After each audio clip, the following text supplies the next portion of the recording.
School में सभी बच्चों के मम्मी पापा आए हुए थे। आरव प्रैक्टिस के बीच में बार बार गेट की तरफ देख रहा था। नव्या ने उसके उदास चेहरे को पढ़ लिया था। वो जानती थी कि आरव अविनाश का वेट कर रहा है। हेलो अविनाश, कहाँ पर हो? नव्या ने बिना किसी झिझक के अविनाश से कॉल करके पूछा। वो आरव के उदास चेहरे को बिल्कुल नहीं देख सकती थी। हाँ नव्या, बोलो। अविनाश ने कहा। आज आरव के स्कूल में प्ले है। नव्या ने सीधे मुद्दे पर आकर कहा। नव्या के इतना कहते ही दोनों तरफ एक पल के लिए सन्नाटा सा छा गया था। नव्या ने उसके बाद बिना कुछ कहे कॉल कट कर दिया। नव्या को अंदर ही अंदर बहुत बुरा लग रहा था। उसके पास आरव को बोलने के लिए कोई शब्द नहीं थे।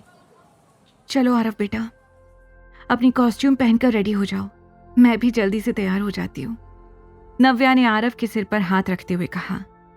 लेकिन वो नव्या को उदास होकर देख रहा था।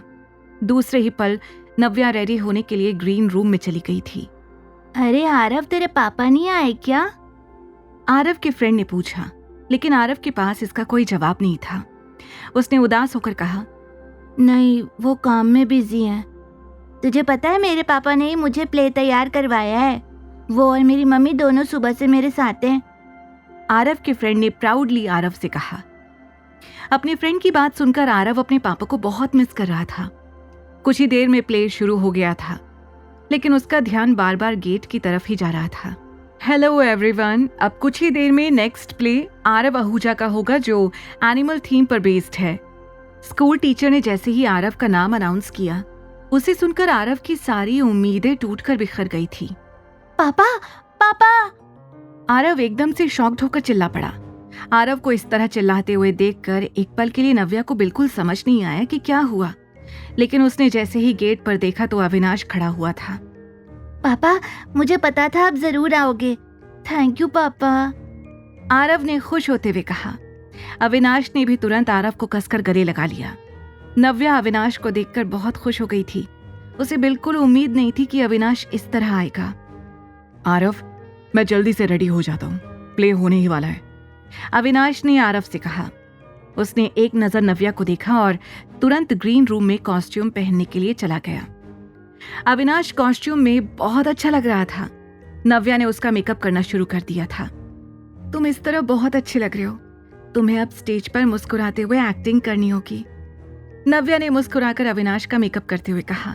मेकअप रूम से जैसे ही अविनाश बाहर गया तो नव्या ने हंसते हुए मरियम से कहा, आंटी देखा आपने, अविनाश मेकअप करवाते हुए ऐसा लग रहा था जैसे कोई उसे टॉर्चर कर रहा हो।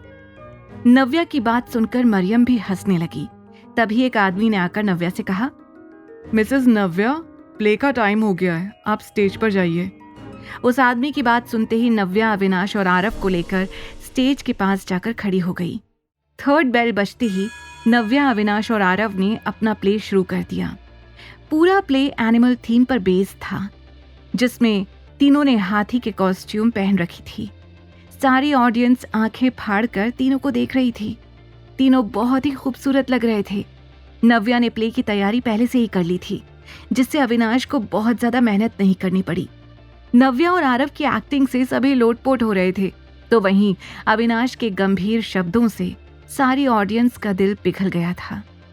प्ले जैसे ही खत्म हुआ, सारी ऑडियंस खड़ी होकर ताली बजाने लगी। कुछ ही देर में सभी लोगों के परफॉर्मेंस हो जाने के बाद विनर का नाम अनाउंस होने वाला था। पापा, विनिंग प्राइज हमें मिलेगा ना? आरव ने सोचते हुए अविनाश से पूछा। हाँ आरव, देखना इस प्राइज को तो हम ही जीतेंगे, अविनाश ने आरव को गले लगाते हुए कहा। सबकी नजर विनिंग प्राइज पर ही टिकी हुई थी। Hello everyone, this winning prize goes to. कुछ ही देर में स्कूल एंकर ने अनाउंस करते हुए कहा, लेकिन विनर का नाम आते ही एंकर रुक गया, जिससे सभी बच्चों की हार्ट बीट बढ़ गई थी।